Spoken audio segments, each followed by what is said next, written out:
심리치료 프로그램은 노인 우울 자살 예방 프로그램이 있고 아니면 독거 어르신들 위해서 사회 관계망 형성하는 프로그램이 있거든요. 웰다잉 프로그램이라고 요즘에 죽음에 대해서 많이 두려워하시는 분들 계시는데 그런 분들 대상으로 프로그램을 하고 있어요. 다양한 프로그램들이 접목이 될 수 있겠네요. 네, 담당자가 구성하기 나름인데 대부분은 죽음이나 뭐 장례식 그런 문화에 대한 것들, 내가 앞에 남은 삶에 있어서 어떻게 활기차게 보내야 되는지 그런 것들.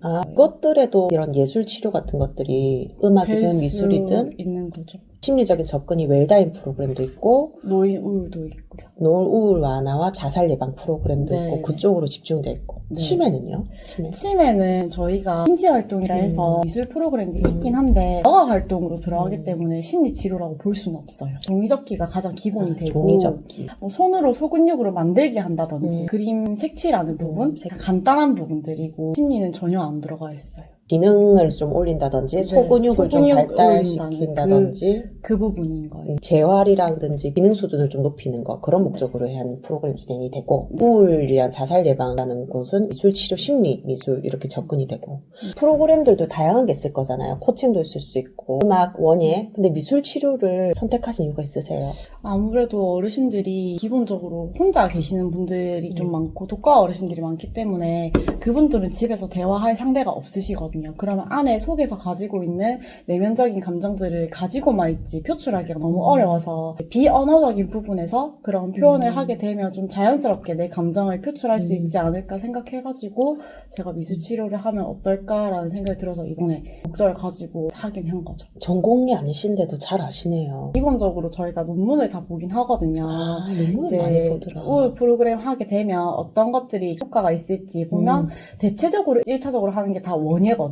어르신들이 가장 좋아하는 게 원예라서 저희가 많이 하긴 하거든요. 근데 원예는 사실 감정을 드러내기까지는 너무 어려운 부분이고 그림 그리는 것들은 잘 감정을 좀 표현하면 좀 쉽게 얘기할 수 있겠다라고 생각이 들어서 그렇게 진행을 하게 된 거죠.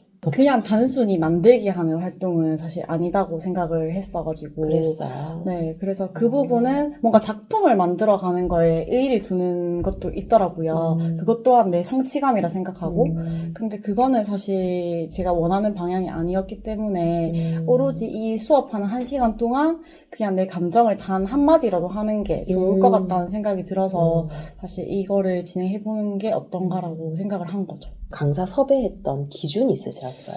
경로라든지 가령 예를 들면은 누가 소개를 해준다든지 채용 공고를 내본다든지 서치를 한다든지 1차적으로는 구청에서 평생교육과 인력풀 리스트가 있어서 거기에 요청을 드리는데 사실 개인정보다 보니까 알려주시지는 않으시거든요. 그래서 거기서 서칭이 안 되면 저희가 블로그를 서칭하거나 아니면 강사 채용 공고를 보면 타 기관에서 이제 이런 부분에 있어서 채용 공고를 올린다고 보면 거기서 또 진행하는 선생님들이 계실 거라서 여쭤보긴 하는데 사실 그거는 극히 드물고 거의 대부분 블로그 서칭을 많이 한다고 보시면 돼요.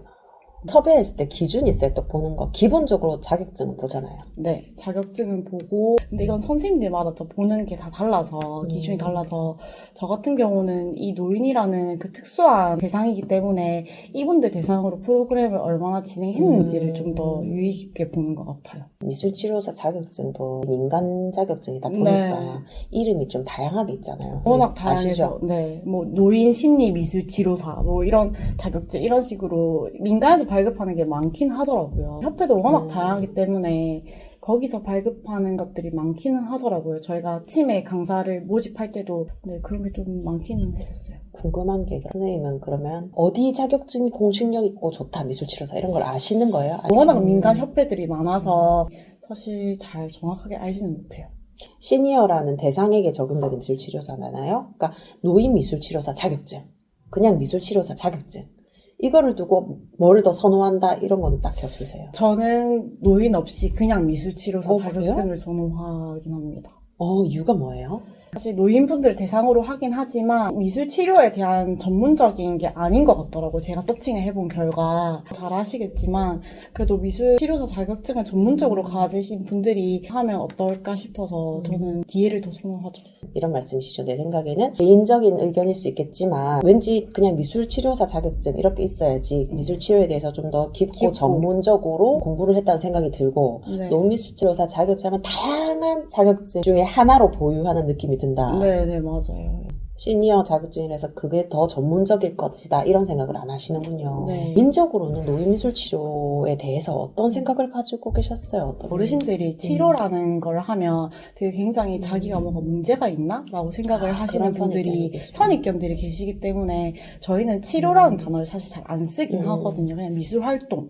이런 식으로 많이 해서 접근을 하고 전문적으로 심리를 다뤄본다라는 거는 이번이 또 처음이기도 해서 조금 색다르지 않았나 싶어요. 이게 용어의 문제인 것 같아요. 왜냐면 네. 원어는 아트 테라피란 말이에요. 그렇죠. 근데 이게 번역이 되면서 치료라는 단어로 번역이 되는데 메디컬 트리트먼트도 치료로 번역이 되고 의료적인 치료 이것도 치료라고 번역이 되는데 의학적인 치료가 아니라 치료적인 접근 방법 사실 치유라는 단어가 더 적절한데 근데 어르신들은 치유, 테라피 이 단어를 사실 크게 이해하지 못하세요. 그래도 치료라는 거는 워딩이 좀 강하니까 네. 모르시더라도 테라피가 더 낫나시고 테라피라고 하면 그 테라피가 뭐냐고 물어보세요. 치유. 그러면 저희는 어머니 좀 심신 안정도 시키고 뭔가 기분 전환하려고 설명을 드리면 그럼 내가 뭐 치료받는 거야 라고 하시긴 하시거든요. 아, 용어에 대한 이해도 필요하구나. 너무나 네. 생소하기 때문에 생소하시기 설명이 때문에. 필요하군요. 그렇다고 미술 활동은 아닌데, 그죠? 그렇죠. 그래서 저희가 미술활동이라는 단어를 쓸 수는 없어요. 그래서 시니어 미술 치료를 할 때는 처음에 안내가 충분히 필요한 것 같아요. 이르기 네. 때 오리엔테이션처럼 해서 참여자들이 미술 치료 프로그램을 참여해 보시고 어떤 피드백을 주셨는지 알 수 있을까요?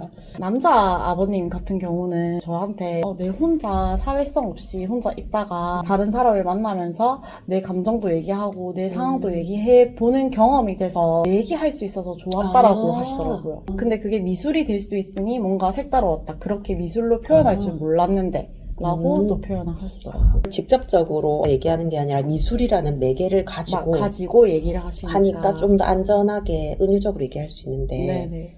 미술을 가지고 얘기를 한다 해도 내 얘기를 했구나 이거를 인지가 되시는 건가 봐요. 네, 다른 피드백은 어머님 같은 경우는 자녀분의 인한 애도와 상실로 인해서 심리가 너무 불안정한 상태고 우울한 감이 너무 많으셨는데 그래도 이 시간만큼은 복지관에 오셔서 미술 치료를 받게 되니 내가 내 감정을 한번 털어낼 수 있는 계기가 되어서 쏟아낼 수 있었다라고 표현하시더라고요. 힘든 감정을 미술을 통해서 표출하고 승화해내는 게 애도 작업에도 되시는 도움이 거죠. 될 수 있구나 이런 생각이 듭니다.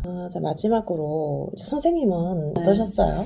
사실 이 우울감을 가지신 분들 대상으로 프로그램 하기가 쉽지 않거든요. 그분들은 워낙 내면적으로 가지고 있는 우울증이 다 있으시기 때문에 감정을 표출하거나 그런 부분 어렵고 사실 상담을 하더라도 다 표출하기가 힘드시거든요.